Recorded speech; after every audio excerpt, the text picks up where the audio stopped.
Students அனைவருக்கும் வணக்கம்.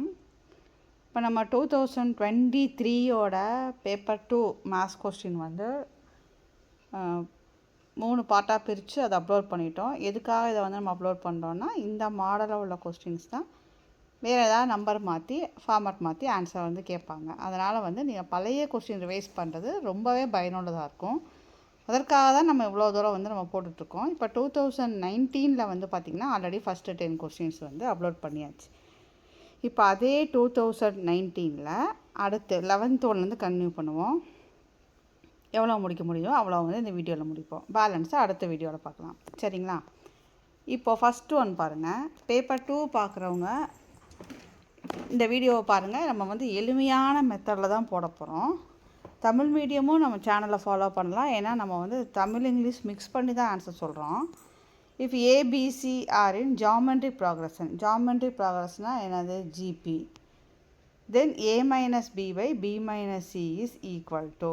அப்போ ஏபிசி மூணுமே வந்து ஜாமெண்ட்ரி ப்ராக்ரஷன். ஜாமெண்ட்ரி ப்ராக்ரஷனாக நம்ம என்ன ஞாபகம் வச்சுக்கணும் அப்படின்னா, ரேஷியோ வந்து சேமாக இருக்கும், விகிதங்கள் சேமாக இருக்கும். இப்போ ஏபிசி வந்து ஜாமெண்ட்ரி ப்ராக்ரஸ்னால் என்ன அர்த்தம்னா,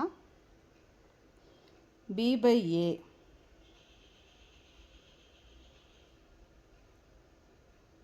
equal to c by b. இதுதான் ரேஷியோ சேமாக இருக்கும். எப்படி நம்ம அரித்மெட்டிக் ப்ராக்ரஷன் ஏபி படிக்கும்போது டிஃப்ரென்ஸ் வந்து சேமுன்னு படித்தோமோ, இதெல்லாம் மேக்ஸ் தெரியாதவங்க சும்மா அந்த கான்செப்டை ஞாபகம் வச்சுக்கோங்க.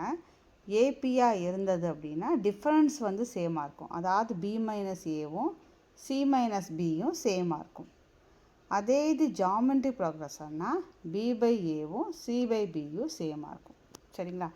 இப்போ அவன் என்ன கேட்குறான்னா, A minus B by B minus C is ஈக்குவல்னு போட்டு 4 ஆன்சர் கொடுத்துருக்காங்க, சரிங்களா?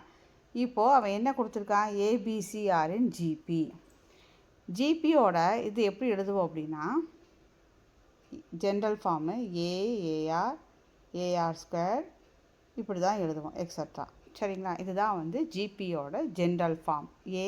AR AR square. இதில் ஏங்கிறது ஏ தான், பிங்கிற இடத்துல என்ன வருது? ஏஆர். சிங்கிற இடத்துக்கு ஏஆர் ஸ்கொயர். ஏ வந்து என்னது? ஏ தான். புரியுதான்னு பார்த்துக்கோங்க. ஏபிசி வந்து அவன் ஜிபின்னு கொடுத்துட்டான். அப்போ ஏயோட பிளேஸில் ஏ தான், பியோட பிளேஸில் என்ன வரணும்? ஏஆர். சிக்கு என்ன போட்டுக்கலாம்? AR square. இப்போ அவன் கொடுத்துருக்கிறத செலக்ட் பண்ணிக்கோங்க. நீங்கள் இந்த ஒரே ஒரு கான்செப்ட் மட்டும் தெரிஞ்சிட்டிங்கன்னா இந்த கொஸ்டின் எவ்வளோ ஈஸியாக நம்ம ஆன்சர் வருதுன்னு பாருங்கள். மேக்ஸு தெரியாதவங்களுக்கு இது வந்து கொஞ்சம் ஒரு மாதிரி இருக்க மாதிரி தோணும். ஆனால் நான் சொல்கிற ஒரே ஒரு விஷயத்தை மட்டும் ஞாபகம் வச்சுக்கோங்க. மேக்ஸு வந்து ரொம்ப ரொம்ப ஈஸி. இப்போ ஜிபின்னு எடுத்துக்கோங்க. ஜிபின்னா இதை மட்டும் நீங்கள் ஞாபகம் வச்சுங்க. AR AR square. இதை இப்படி தான் ஜிபி வந்து போகும், சரிங்களா? இன்னொரு ஞாபகம் வச்சுங்க, ஜிபியில் ரேஷியோ வந்து சேம்னு. அது சம்டைம்ஸ் வேறு சம் கொடுக்கலாம், அது யூஸ் ஆகும். இந்த 2 கான்செப்ட் வச்சா நிறையா சம் கேட்குறாங்க. ஸோ இந்த 2 கான்செப்டை நல்லா ஞாபகம் வச்சுக்கோங்க. இப்போ ஏஆர் ஏஆர்ஸ்க்கு வந்து ஜிபி அவன் கொடுத்துருக்குறது என்ன? ஏபிசின்னு கொடுத்தான். அப்போ ஏக்கு ஏ போடணும், B equal to AR, C equal to AR square. புரிஞ்சுருதுங்களா? இப்போ கொஸ்டினில் அப்படியே மாற்றி உட்கார வைக்க போகிறோம். இதுதான் கொஸ்டின். இப்போ பி எடுத்துகிட்டு ஏஆர் போடுங்க. அதே மாதிரி பி எடுத்துகிட்டு ஏஆர், சி எடுத்துகிட்டு ஏஆர் ஸ்கொயர். ஏதாவது காமன் இருந்தால் நம்ம எடுத்து விட்டுடலாம். காமன் இதில் ஏ காமன், இதுலேயும் ஏ காமன், இதில் ஏஆரே காமன் இல்லைங்களா? ஸோ இதில் ஏவை காமன் எடுத்திங்கன்னா 1 மைனஸ் ஆர். ஒரு பிளேஸில் ஒன்று இருக்குது. இப்போ அதை நம்ம காமனாக எடுக்கிறோம் அப்படின்னா இங்கே எதுவுமே இல்லைன்னா 1 போடணும். ஏன்னா நீங்கள் வந்து குழப்புச்சுன்னா இந்த ப்ராக்கெட்டை திரும்ப இன்டூ பண்ணி பாருங்கள், இந்த ஆன்சரே வரும் பாருங்கள். A into 1 A minus R AR. இப்படி செக் பண்ணிட்டிங்கன்னா தப்பு கிடையாது. இப்போ இது 2 கேன்சல் ஆகிரும். திரும்ப ஒரு ஏவும் கேன்சல் ஆகிடுது. அப்போ 1/r தான் ஆன்சர். 1/r ஆப்ஷனில் இருக்கான்னு பாருங்கள். ஆன்சரில் பார்த்திங்கன்னா எல்லாமே பிஏ ஏபிசி அந்த மாதிரி இருக்குது. ஸோ இதை நம்ம திரும்ப அதை மாற்ற போகிறோம். இப்போ 1/r கிடச்சிச்சு. ஆனால் ஆறுங்கிறது என்ன? நம்ம ஃபஸ்ட்டு என்ன சொன்னேன் இல்லைங்களா உங்ககிட்ட? ரேஷியோ வந்து சேமாக இருக்கும். அப்போ ரேஷியோ என்னது? ஏபிசி ஆர்இன் ஜிபினா B by A equal to C by B. அதான் எழுதியிருக்கோம். இப்போ 1/r என்ன வரும்? 1/r என்னவாக இருக்கும்? அப்போ இதை திருப்பி போடுங்க. பி பை ஏவை வந்து ஏ பை பின்னு போடுவோம், சி பை பியை வந்து பி பை சின்னு போடுவோம். ஸோ ஏ பை பியோ பி பை சியோ ஆன்சர் இருக்கான்னு பாருங்கள். ஏ பை பியோ பி பை சியோ, பி பை சி கிடையாது, ஆனால் ஏ பை பி இருக்குது. So option C. ஸோ நீங்கள் எப்பவும் போல் பிக்கும் ஏஆரும் சிக்கு ஏஆர் ஸ்கொயரும் போட்டு இந்த ஆன்சரை கண்டுபிடிச்சிக்கோங்க. இப்போ ஆறுங்கிறது என்னென்னா என் ரேஷியோன்னு அர்த்தம். நார்மலாக ரேஷியோ வந்து எப்படி வரும் ஜிபிலனா B by A C by பின்னு எழுதுவோம். இப்போ இங்கே 1/r இருக்கனால அப்போ இதையும் ரெசிப்ரோக்கலாக போடுங்க. அப்போ பி பை ஏ பை பின்னு ஆயிரும், சி பை பி வந்து பி பை சின்னு ஆயிரும். ஸோ இது ரெண்டில் ஆப்ஷன் எங்கே இருக்கோ அதை செலக்ட் பண்ணிக்கோங்க, அவ்வளோதான். பொறுமையாக பார்த்தீங்கன்னா மேக்ஸ் ரொம்ப ரொம்ப ஈஸிங்க. இந்த மாடலே ஒரு சம் கேட்டே இருக்கிறாங்க. 1 square + 2 square + 3 square up to 10 square வந்து 385னா 2 square 4 square 6 square up to 20 square என்னன்னு கண்டுபிடிக்கணும். முதல்ல இந்த 3 இதுக்கு நீங்கள் ஃபார்முலா நீங்கள் படிச்சுக்கணும். நார்மலாக 1 + 2 + 3 அப் டு n இருந்துச்சுன்னா என்ன ஃபார்முலா போடுவோம்னா n × n + 1/2ன்னு போடுவோம். அதே இது 1 square + 2 square up to n square இருந்ததுன்னா என்ன ஃபார்முலா போடணும்னா n × n + 1 × 2n + 1/6ன்னு போடுவோம். இப்போ இதான் ஸ்கொயரில் தான் இருக்குது. ஸோ இதை ஃபார்முலா மனப்பாடம் பண்ணிக்கோங்க. n × n + 1 × 2n + 1/6. அதே இது இப்போ இங்கே க்யூபாக மாறிடுச்சு அப்படின்னா இதுக்கு என்ன ஃபார்முலா, இந்த மேலே படிச்சிங்க இல்லைங்களா, அதை அப்படியே காப்பி அடிச்சிட்டோம், மேலே ஸ்கொயர் போடணும். இந்த 3 ஃபார்முலாவை தயவு செய்து படிச்சுக்கோங்க. இந்த 3 ஃபார்முலா படிச்சிங்கன்னா 1 மார்க் உங்களுக்கு கன்ஃபார்ம். 30 கொஸ்டினில் ஒரு கொஸ்டின் இந்த கான்செப்டை யூஸ் பண்ணி வந்தே ஆகணும், வந்துக்கிட்டு தான் இருக்குது. ஸோ இந்த 3 ஃபார்முலா தெளிவாக படிச்சுக்கோங்க. அதில் ஃபஸ்ட்டும் தேர்டும் ஈஸிங்க. n × n + 1/2 இங்கே போடுவீங்க, இங்கே n × n + 1/2 தான் ஹோல் ஸ்கொயர் போனோம், அவ்வளோதான். செகண்ட் என்ன பண்ணால் அந்த n × n + 1 காப்பி அடிச்சுக்கோங்க. எக்ஸ்ட்ரா என்ன போடுறீங்கன்னா 2n + 1/6 போடணும், ஸ்கொயர் வந்ததுன்னா. ஸோ இதை நோட் பண்ணிக்கோங்க, சரிங்களா? இப்போ பாருங்கள், இப்போ வந்து இந்த மாதிரி ஸ்கொயர் ஃபார்ம் இருக்குதா. ஸோ இப்போ நம்ம நோட் பண்ண போகிறோம். நம்மளுக்கு கேட்குறது கொஸ்டின் வந்து இதுதான் கேட்குறாங்க. இதுலேருந்து நம்ம என்ன பண்ணிடலான்னா எல்லாத்துலேயுமே 2 வந்து ஈவன் நம்பர் இருக்குங்களா, அப்போ 2வை காமனாக எடுத்தோம்னா இங்கே ஒன்று மறந்துடாதீங்க, 2வை எடுக்கும்போது 2 ஸ்கொயராக தான் வரும், ஏன்னா எல்லாமே ஸ்கொயர் தானே. இப்போ 2 ஸ்கொயர்னால் என்ன போடுவீங்க, 2 × 2. 4 ஸ்கொயர்னால் என்ன பண்ணுவோம், 4 × 4. அப்போது அதை பிரித்தோம்னா எத்தனை 2 வருது பாருங்கள், 4 2 வரும், கரெக்டுங்களா? அதே மாதிரி தான் போகும் இல்லை. அப்போ நம்ம வந்து எல்லாத்துலேயுமே 2 × 2வை காமன் எடுக்கலாம். அப்போ 2 × 2னா 2 ஸ்கொயர், அப்போ 4ன்னு காமன் எடுக்கணும், புரியுதுங்களா? அப்போ 2 ஸ்கொயரை காமனாக எடுக்கிறோம். இதிலேருந்து 2வை வெளியே எடுக்கணுன்னா 2 ஸ்கொயராக தான் அது வரும், சரிங்களா? ஏன்னா அது ஸ்கொயர் ஃபார்மில் தான் இருக்குது. அப்போ இதுலேருந்து நம்ம 2வை எடுக்கணும்னா 2 ஸ்கொயர்னு தான் எடுக்க முடியும். அப்போ தான் 1 square + 2 square + 3 square up to 10 square ஆகும். இப்போ இதுக்கு நம்ம இப்போ தான் நம்ம ஃபார்முலா படிச்சுட்டு வந்தோம். n × n + 1 × 2n + 1/6ன்னு படித்தோம். இந்த என்னோட பிளேஸில் 10. இப்போ 10 × 11 × 2 × 10 20 + 1 21/6. ஸோ இதை கேன்சல் பண்ணி ஆன்சர் போட்டுக்க வேண்டியதான். இந்த 2 ஸ்கொயர் 4 ஆயிடுச்சு, அவ்வளோதாங்க, சரிங்களா? அப்போ 1540 ஆப்ஷன் சியில் இருக்குது. இது ஒன்று தான் ஞாபகம் வச்சுக்கணும். இதோட ஆளி வந்து 385ன்னு அவன் கொடுத்துட்டான். ஸோ அதவே நம்ம யூஸ் பண்ணி இந்த ஸ்டெப்பு கூட வேணாங்க. 4 × அதை நான் கவனிக்கலை பாருங்கள், நான் போட்டுட்டேன். நான் கொடுக்கலன்னா இந்த மாதிரி போடுங்க. ஆனால் இங்கே சந்தோஷம் அவன் கொடுத்துட்டா பாருங்கள் 385ன்னு. இப்போ 4 × 385, இப்போ 1540. இந்த கால்குலேஷன் நம்ம டைம் சேவ் ஆகிடும், சரிங்களா? ஸோ இதில் ஒன்றே ஒன்று ஞாபகம் வச்சுக்கணும், வெளியே எடுக்கணும், 2 ஸ்கொயர்னு வெளியே எடுக்கணும், சரிங்களா? அடுத்தது, in a triangle ABC, AD is the internal bisector of A meeting BC at D.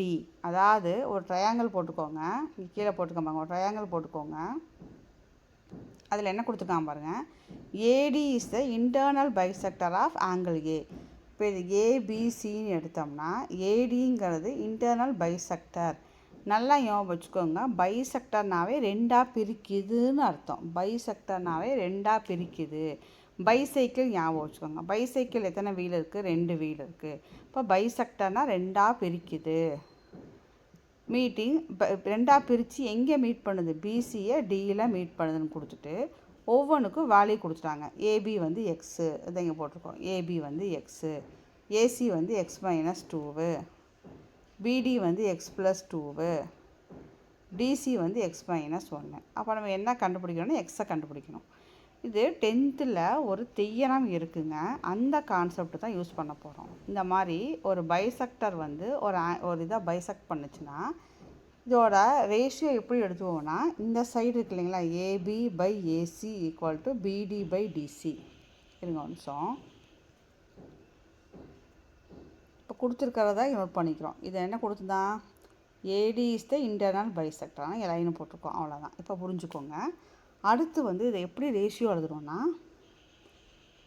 AB by AC equal to BD by DC. அதாவது இந்த 2 சைடு ஒரு சைடு போடுவோம். அடுத்து இந்த டிவைட் பண்ணியிருக்கு இல்லைங்களா, இந்த ரேஷியோவும் சேமாக தான் இருக்கும். இது வந்து ஒரு தியரம் 10th இருக்குது. நீங்கள் வந்து இப்போ கான்செப்டை மட்டும் பார்த்துக்கோங்க. ஏபி பை ஏசி இப்படி ட்ரையாங்கிள் வச்சுட்டா இந்த 2 சைடு ஈக்குவல் டு இந்த 2 சைடு, இந்த 2 இதோட ரேஷியோவும் சேம் ஆகும். அப்படி ஞாபகம் வச்சுக்கோங்க. இப்போ அந்தந்த இடத்துல சப்ஸ்டியூட் பண்ண வேண்டியதான். இதை மட்டும் கரெக்டாக போட்டோம்னா ஒரு கால்குலேஷன் தான். கிராஸ் பண்ணிக்கலாம். அப்போ X into X minus 1 equal to X minus 2 into X plus 2. இப்போ ப்ராக்கெட் ரிமூவ் பண்ணுங்கள். அப்போ எக்ஸ் ஸ்கொயர் மைனஸ் எக்ஸ் ஆயிரும். இதை இன்ட்டு பண்ணோம்னா எந்த ஃபார்மேட்டில் இருக்குது பாருங்கள், ஏ minus B A plus B ஃபார்மேட்டில் இருக்குங்களா. அப்போ எப்படி கொண்டு வரலாம், ஏ ஸ்கொயர் மைனஸ் பி ஸ்கொயர். அதனால எக்ஸ் ஸ்கொயர் மைனஸ் 2 ஸ்கொயர்னு வரும். 2 ஸ்கொயர் 4 ஆயிடுச்சு. இப்போ எல்லாத்தையும் ஒரு சைடு கொண்டு வந்தீங்கன்னா plus X square minus X square cancel ஆயிரும். இப்போ minus X plus 4 equal to 0. Minus X equal to minus 4. அப்போ எக்ஸ் ஈக்குவல் டு 4. புரிஞ்சிச்சுங்களா. எதுக்காக இந்த சம்மை நம்ம இவ்வளோ தூரம் போகிறோம்னா, இந்த மாடல் சம்மு இல்லைன்னா பேசிக் ப்ரொபோஷனாலிட்டி தியரம் யூஸ் பண்ணி, இது வந்து ஆங்கிள் பைசெக்டர் தியரம்னு சொல்லுவோம், 10th இருக்குது. பிபிடி தியரம்னு ஒன்று இருக்குது, பேசிக் ப்ரொபோஷனாலிட்டி தியரம். அப்புறம் பார்த்திங்கன்னா அந்த டேஞ்சன்ட் யூஸ் பண்ணி வர்றது. இது எல்லாத்துலேயுமே வந்து கொஸ்டின்ஸ் மாற்றி இந்த 3 தியரம் 4 தியரம், பித்தாகரஸ் தியரம், இதை யூஸ் பண்ணி மாற்றி சம்ஸ் கேட்டுட்ருக்குறாங்க. அதனால் இந்த கான்செப்டை புரிஞ்சுக்கிட்டிங்கன்னா பைசெக்டர் இன்டர்னல் பைசெக்டர்னு வந்தாலே இதாங்க, AB by AC equal to BD by DC. அவன் லெட்டர் எப்படினாலும் மாற்றி கொடுத்து போகிறான், பிக்யூஆர் என்னவாக கொடுத்துட்டு போட்டோம். என்ன கொடுத்தா இந்த 2 சைடோட ரேஷியோ இந்த 2 சைடோட ரேஷியோ சேமுங்க, அதை வச்சு போட்டுருங்க. சரிங்களா. கிராஸ் பண்ணுறது உங்கள் இஷ்டம் தான். நீங்கள் இந்த மாதிரி ஃபார்முலா ஞாபகத்தில் இல்லைன்னா நீங்கள் டேரெக்டாக இன்ட்டு பண்ணுங்கள். X into X X square, 2 into X minus 2x plus 2 into X 2x, 2 into minus 2 minus 4. அப்படி நீங்கள் கொண்டு வந்துடலாம். ப்ளஸ் 2x மைனஸ் 2x உங்களுக்கு கேன்சல் ஆகி திரும்ப உங்களுக்கு இதான் வரும். எப்படி வேணாலும் நீங்கள் போடலாங்க மேக்ஸை. இந்த மேன் வச்சு ஒரு சம்மும் வந்துட்டு தாங்க இருக்குது. A takes 6 days less than the time taken by B to finish a piece of work. A வந்து பியோட விட அந்த வேலையை முடிக்கிறதுக்கு 6 நாள் கம்மியாக எடுத்திருக்காங்க. 2 பேர் சேர்ந்து வேலை பண்ணாங்கன்னா 4 நாளில் முடிக்கிறாங்க. அப்படி 4 டேஸில் முடிக்கிறாங்கன்னா find the time that B would take to finish this work himself. அப்போ B மட்டும் முடிக்கிறதுக்கு எத்தனை நாள் கேட்குறாங்க.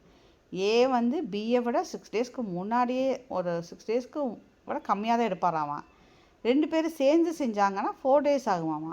இப்போ பி மட்டும் தனியாக இருந்தாங்கன்னா எவ்வளோ டேஸ் ஆகும்னு கேட்குறாங்க. ஸோ அப்போ கொடுத்துருக்கதை எழுதலாம். இப்போ ஏ என்னது, பியை விட 6 டேஸ் கம்மியாக தான் எடுப்பார். அப்போ எக்ஸ் மைனஸ் 6 டேஸ் கரெக்டுங்களா. இப்போ பி வந்து எக்ஸ் டேஸில் முடிப்பார்னு நினச்சோம்னா ஏ வந்து என்னது 6 டேஸ்க்கு முன்னாடியே முடிச்சிடுவார். அப்போ எக்ஸ் பை 6. அப்போ நம்ம லோயர் கிளாஸில் படித்த மெத்தடில் எழுத போகிறோம்.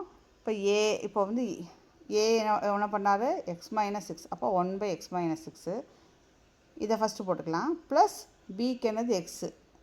இப்போ 1 பை எக்ஸு ஈக்குவல் டு 2 பேர் சேர்ந்து பண்ணால் 4 டேஸ். அப்போ 1 பை 4.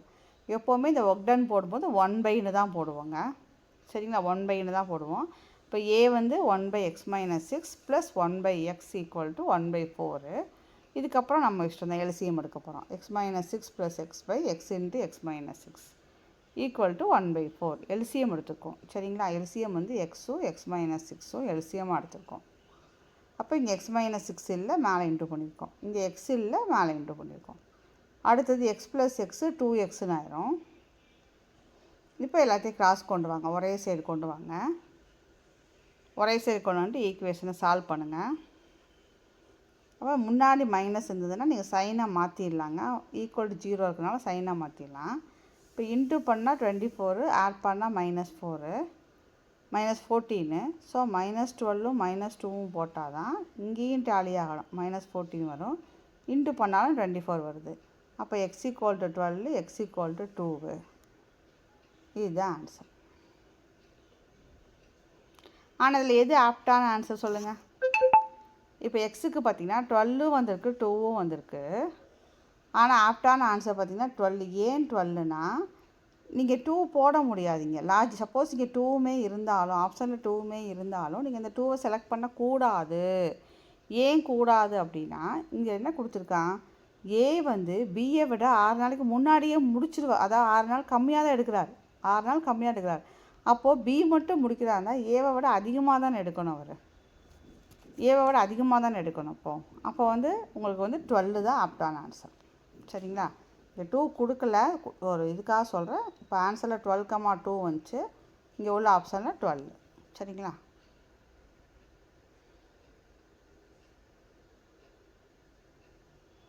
இந்த adjoining figure chords AB and CD intersect at P. அப்புறம் மெஷர்மெண்ட் கொடுத்துருக்காங்க, ஏபி கண்டுபிடிக்கணும். இதுவும் அதே மாதிரி தாங்க. இது 10th உள்ள கான்செப்ட் தான்.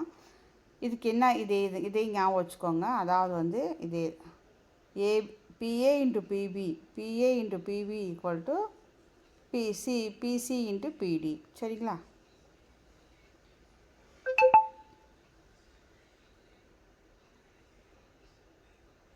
இப்படி இருந்துச்சுன்னா தியரம் என்னென்னா PA into PB equal to PC into PD. சரிங்களா? இப்படி ஞாபகம் வச்சுக்கோங்க. இப்படி தப்பு வருது இல்லைங்களா? இந்த பாதி ஈக்குவல் டு இந்த பாதி இப்படி ஞாபகம் வச்சுக்கோங்க. அவ்வளோதான். இது ஞாபகம் வச்சிங்கன்னா எழுதிடலாம். இதில் வந்து என்ன கொடுத்துருக்கான், எல்லாமே கொடுத்துட்டான். நம்மளுக்கு பிஏ வேணும். பிஏ தான் கண்டுபிடிக்க போகிறோம். பிபி கொடுத்துருக்கானா, பிபி மட்டும் கொடுக்கல. சிஏ கொடுத்துருக்கானா பாருங்கள். சம்டைம்ஸ் ஃபுல் லென்த்து கொடுத்துருப்போம், நம்ம கழிச்சு எழுதிக்குவோம். அவ்வளோதான். அப்போ பாருங்கள், ஏபி 16ன்னு கொடுத்துட்டான். இங்கே எழுதிக்கிறேன் பாருங்கள். ஏபி வந்து 16, ஏபி 16.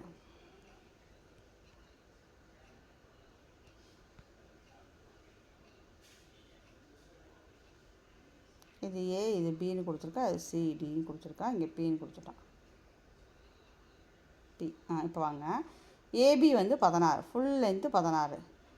பிடி வந்து 8, பிசி வந்து 6, பிஏ வந்து எக்ஸு. அப்போ இது ஃபுல் லென்த்து 16னா அப்போ இது என்ன வரும், இது எக்ஸுனா அப்போ இது என்ன, பிபி என்ன வரும், 16 - எக்ஸு. அதுதான் கான்செப்ட். நல்லா புரியுதான்னு பாருங்கள். அதாவது வந்து ஃபுல் லென்த்து வந்து 16ன்னு கொடுத்துட்டான், இங்கே வந்து எக்ஸுன்னு கொடுத்துருக்கான். அப்போ இது என்ன வேணும்னா என்ன வரும் உங்களுக்கு, 16 - எக்ஸ் தானே போடுவோம். அதான் இங்கே போட்டிருக்கோம். பிபி வந்து 16 - எக்ஸ். பெருசுலேருந்து சின்னதாக கழிச்சிருவோம். அப்போ அந்த இடத்துல சப்ஸ்டியூட் பண்ணிவிட்டு அதுக்கப்புறம் நீங்கள் கால்குலேஷன் தான். 16 × x 16x - x², 6 8s 48. எல்லாத்தையும் ஒரே சைடு கொண்டு வாங்க. ஃபேக்டரைஸ் பண்ணணும். இது வந்து எப்படி கண்டுபிடிக்கணும்னா, இன்ட்டு பண்ணால் இந்த வேல்யூ போட்டுக்கணும், ஆட் பண்ணால் இந்த வேல்யூ போடணும். இந்த மாதிரி ட்ரீ மெத்தட்னு சொல்லுவோம். இதை ஃபேக்டரை கண்டுபிடிக்கிறது. இது பாருங்கள், இங்கே மைனஸ் வந்ததுக்கு சைனாக மாற்றிடுங்க. ஈக்குவல் டு 0 வரும்போது சைனாக மாற்றிக்கலாம். ஏன்னா முன்னாடி மைனஸ் வந்தால் போட முடியாது, கஷ்டமாக இருக்கும். இப்போது இப்படி ஒன்று போட்டுக்குங்க. இங்கே இருக்குது இல்லைங்களா, இதுதான் வந்து ப்ராடக்ட்னு அர்த்தம். இது வந்து ப்ராடக்டில் வரணும். இங்கே இருக்குது இல்லையா எக்ஸ் பக்கத்தில், அவன் வந்து சம்மில் வருவான். இப்போ நீங்கள் எந்த 2 நம்பரை சூஸ் பண்ணாலும் சரி, இந்த ரெண்டுமே வந்து உங்களுக்கு டேலி ஆகணும். எதுனா இன்டு பண்ணாலும் 48 வரணும், ஆட் பண்ணால் -16 வரணும். இப்போ 6 8s 48ன்னு எடுக்கலாம். ஆனால் 6ஐயும் 8ஐயும் நம்ம ஆட் பண்ணோம்னா 14 தான் வரும். அப்படி பார்க்கும்போது 12ம் 4 எடுத்தால் தான் 12 4s 48. ரெண்டுமே மைனஸ். ஒன்று நல்லா ஞாபகம் வச்சுக்கோங்க, நல்லா மனசில் ஏற்றிக்கோங்க. சென்டரில் மட்டும் மைனஸ் இருந்ததுன்னா இங்கே வர 2 ஃபேக்டரும் கண்டிப்பாக மைனஸ் தான் வரும். சென்டர் மட்டும் மைனஸ் இருந்ததுன்னா 2 ஃபேக்டர் கண்ணை மூடிட்டு மைனஸ் போடுங்க. அப்போ தான் டேலி ஆகும். இப்போ -12 -4. அப்போ x = 12ம் x = 4 வருது. கரெக்டுங்களா? அப்போ ஏபி வந்து 12, பிபி வந்து 4. கரெக்டுங்களா? போட்டுக்கோங்க. அவ்வளோதான்.